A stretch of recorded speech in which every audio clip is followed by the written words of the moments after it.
വെള്ളപ്പൊക്ക ദുരിതത്തിൽ നട്ടം തിരിയുകയാണ് തൃശൂർ ചേർപ്പ് പഞ്ചായത്തിലെ 500ഓളം പേർ. മഴക്കാലമായാൽ പ്രദേശത്തെ ക്യാമ്പുകളിൽ അഭയം പ്രാപിക്കേണ്ട ഗതികേടിലാണ് ഇവർ.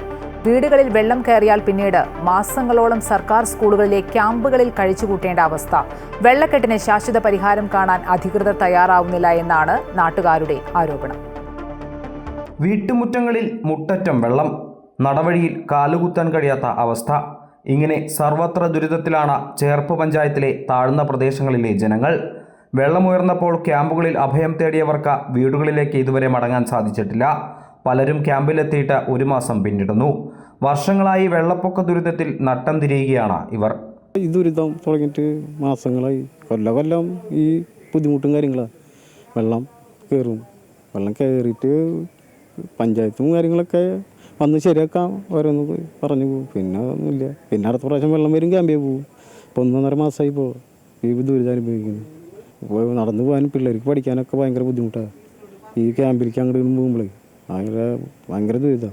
ചേർപ്പ് പഞ്ചായത്തിലെ ദുരിതാശ്വാസ ക്യാമ്പുകളിൽ സന്ദർശനം നടത്താൻ പലരും എത്തിയെങ്കിലും തങ്ങളുടെ പ്രശ്നങ്ങൾക്ക് പരിഹാരം കാണാൻ ആരും തയ്യാറായിട്ടില്ല എന്നാണ് ഇവരുടെ പരാതി. സ്കൂൾ തുറന്ന വശം ഈ ഉണ്ണികളുടെ പഠിപ്പ് പോവാം. അപ്പോൾ സർക്കാർ ഞങ്ങൾക്ക് വേണ്ടി എന്ന് വെച്ചാൽ ഒരുപാട് ആൾക്കാരുണ്ട്, എല്ലാവർക്കും കൂടി പറയുന്നത് വേണ്ട. എന്നിട്ട് വെച്ചാൽ ഈ സ്കൂൾ ഒഴികെ ഒരു സ്ഥലം കണ്ട് ഞങ്ങൾക്കൊരു ബിൽഡിങ് പണിത്, ബിൽഡിംഗ് എന്ന് വെച്ചാൽ താമസിക്കാവുന്ന രീതിയിൽ, വലിയ ഓവറല്ല പറയുന്നത്, അത് പണിത് ഞങ്ങളുടെ സൗകര്യത്തിന് അവിടേക്കൊന്നും ഞങ്ങൾക്ക് ഈ കൊല്ലത്തിന് ഞങ്ങൾക്ക് കയറണം, ഞങ്ങളെ കൊണ്ട് നിവർത്തിയില്ല.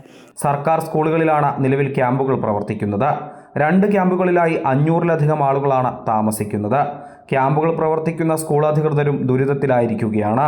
സ്കൂൾ കുട്ടികളുടെ പഠനം വരെ ദുഷ്കരമാണെന്ന് അധ്യാപകർ പറയുന്നു. ആൾക്കാർ താമസിക്കുന്നതിൻ്റെ ബുദ്ധിമുട്ട് ഞങ്ങൾ 2 ആഴ്ച പൂർണ്ണമായിട്ട് അനുഭവിച്ചു. ഞങ്ങൾക്കൊരു ക്ലാസ് പോലും തുടങ്ങാൻ പറ്റാത്ത രീതിയിൽ ഞങ്ങൾ വല്ലാതെ പ്രയാസപ്പെട്ടു. അപ്പോൾ ഓൺലൈൻ ക്ലാസ് കൊണ്ട് ഞങ്ങൾ അഡ്ജസ്റ്റ് ചെയ്തു. പക്ഷേ അതങ്ങോട്ട് എഫക്റ്റീവ് അല്ല. ഈ ക്ലാസ് റൂം തുറന്നു കൊടുത്ത് അവർ പോയി എന്നതല്ലാതെ പിന്നെ ഒന്നും അവരുടെ ഭാഗത്തുനിന്ന് ഒരു നിർദ്ദേശം ഞങ്ങൾക്ക് വന്നിട്ടില്ല. ഇവരെ മാറ്റി വേറെ സ്ഥലത്തേക്ക് പാർപ്പിക്കുക എന്നുള്ളതാണ് ഞങ്ങൾ പറയുന്ന ആവശ്യം. മഴ തോർന്നെങ്കിലും കോൾപ്പാടങ്ങളിലെ വെള്ളക്കെട്ട് രൂക്ഷമാണ്. താഴ്ന്ന പ്രദേശങ്ങൾ മാസങ്ങളോളമായി വെള്ളത്തിനടിയിലാണ്. പാമ്പും നീർനായുമൊക്കെ വീടിനകത്തേക്ക് വരെ എത്തിത്തുടങ്ങി. കയ്യേറ്റങ്ങളും പുഴകളുടെ സ്വാഭാവിക ഒഴുക്കും പുനഃസ്ഥാപിച്ചാൽ വെള്ളക്കെട്ട് ഒഴിവാക്കാൻ സാധിക്കും.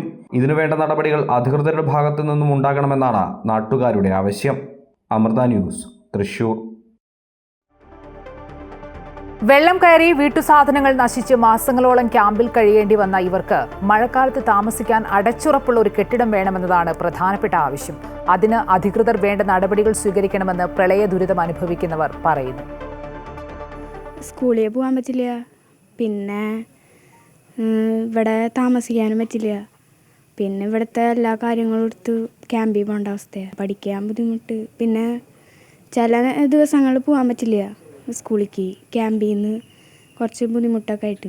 വെള്ളം കയറുമ്പോൾ പാമ്പ് കയറുന്നു, പിന്നെ എലി അങ്ങനെയുള്ള ശല്യങ്ങളൊക്കെ ഉണ്ട്. വീട് പാടത്താണ്, അപ്പോൾ അങ്ങോട്ട് പോകാനുള്ളൊരു ബുദ്ധിമുട്ട്, ഭയങ്കര ബുദ്ധിമുട്ടാണ്. വെള്ളത്തിൽ കൂടെ കയറിയിട്ടാണ് വീട്ടിലേക്ക് കയറണമെങ്കിൽ. അപ്പോൾ പാമ്പ് നീർനായ ഒക്കെ ഉണ്ട് വെള്ളത്തിൽ. അരക്കൊപ്പം വെള്ളമുണ്ട്. ഇവിടെ വരുന്നത് ഞാൻ ഒരു കടലാസ് സഞ്ചിയിൽ സാധനങ്ങളും ഒരു സഞ്ചിയും ഒരു ബക്കറ്റും തലയിൽ വെച്ച് കെട്ടിയിട്ടാണ് ഇങ്ങോട്ട് വന്നത്. ഇവിടെ വന്ന് ആകെ പറിച്ചിട്ട് വന്നത്. ചെറിയ പിള്ളേരുണ്ട്, 7ലും 9ലും 6ലും പഠിക്കുന്ന പിള്ളേരാണ്. പോവാൻ ഒരു തപ്പുമില്ല, വെള്ളത്തിന് ഒരു കുറവുമില്ല. ഞങ്ങൾക്ക് വഴി പോലും ഒരു ഉണ്ടാക്കി തരുന്നില്ല. എത്ര കാലമായി എന്നറിയാം, 30 കൊല്ലമായി ഞങ്ങളിവിടെ വന്നിട്ട്. ഈ 30 കൊല്ലം ഞങ്ങൾ ഇവരോട് പറഞ്ഞിട്ട് ഞങ്ങൾക്ക് ഒരു വഴി ശരിയാക്കി തരില്ല. വഴിയില്ല എന്നാ പറയുന്നുള്ളൂ. ഇപ്പോഴും വീട്ടിനകത്ത് ഒരു കട്ടയ്ക്ക് വെള്ളമുണ്ട്. 1 മാസം അവനെ പോണു. ഇപ്പോഴും വെള്ളത്തിനൊരു കുറവില്ല. വെള്ളം ഇപ്പോഴും അകത്ത് ഞങ്ങളുടെ 3 വീട്ടിൽ ഇപ്പോഴും വെള്ളം അവിടെ. ഈ റിപ്പോർട്ടിന്റെ കൂടുതൽ വിശദാംശങ്ങളുമായി ഹരീഷ് നാരായൺ ചേരുന്നു. ഈ ചേർപ്പ് പഞ്ചായത്തിലെ വിവിധ ഭാഗങ്ങളിലുള്ള വീടുകളിലാണ് വെള്ളം കയറിയിരിക്കുന്നത്. ഈ വീട്ടുകാർ നിലവിൽ ക്യാമ്പിലാണ്. ഏകദേശം 500-ൽ പരം ആളുകളാണ് ഈ ചേർപ്പിൽ വിവിധ ക്യാമ്പുകളിൽ കഴിയുന്നത് എന്നുള്ളതാണ്. സർക്കാർ സ്കൂളുകളിലെ ക്യാമ്പുകളിലാണ് ഇവർ കഴിയുന്നത്. അതുകൊണ്ട് സ്കൂളിൻ്റെ നടത്തിപ്പിനും വലിയ രീതിയിൽ ബുദ്ധിമുട്ടുണ്ടെന്ന് അധ്യാപകരടക്കം പറയുന്ന ഒരു സാഹചര്യമാണ്. ഈ ക്യാമ്പുകളിൽ താമസിക്കുന്ന ആളുകളുടെ ആവശ്യം അവർക്ക് അടച്ചുറപ്പുള്ള വെള്ളം കയറാത്ത സുരക്ഷിതമായ ഒരു വാസയോഗ്യമായ സ്ഥലം അത് നൽകണമെന്ന്, അത് സർക്കാർ ഇടപെട്ടാണെങ്കിലും പഞ്ചായത്ത് ഇടപെട്ടാണെങ്കിലും അത് അവർക്ക് നൽകണം എന്നുള്ളൊരു കാര്യമാണ് പറയുന്നത്. പറയുന്നത്. എല്ലാ വർഷവും മഴക്കാലമായാൽ സ്വന്തം വീട് വിട്ടിറങ്ങി ക്യാമ്പിലേക്ക് മാറേണ്ട ഒരു സാഹചര്യത്തിലാണ് ഇപ്പോൾ നിലവിൽ ഈ ഒരു പ്രദേശവാസികൾ ഉള്ളത്. അതുകൊണ്ട് തന്നെ അവർക്ക് അതിന് പകരമായി കൃത്യം ഈ മഴക്കാലത്ത് താമസിക്കാനുള്ള ഒരു വാസയോഗ്യമായ സ്ഥലം വേണമെന്നുള്ളൊരു ആവശ്യം അതാണ് അവർ പ്രധാനമായി ഉന്നയിക്കുന്നത്. ഈ പഞ്ചായത്തിൻ്റെ ആളുകളൊക്കെ നിരന്തരം ഇവരുമായി ബന്ധപ്പെടുന്നുണ്ടെങ്കിലും അത്തരം കാര്യങ്ങളൊന്നും ഇവർക്ക് ഇതുവരെ ലഭിച്ചിട്ടില്ല എന്നുള്ളൊരു കാര്യം കൂടി ഇവർ എടുത്തു പറയുന്നുണ്ട്. അതുകൊണ്ട് എത്രയും വേഗം ആ ഒരു വാസയോഗ്യമായ സ്ഥലം ഇവർക്ക് വേണമെന്ന് കൂടി പറയുന്നു. വലിയ രീതിയിലുള്ള വെള്ളക്കെട്ടാണ് ഈ ഒരു വീടുകളിലൊക്കെ കാണുന്നത്.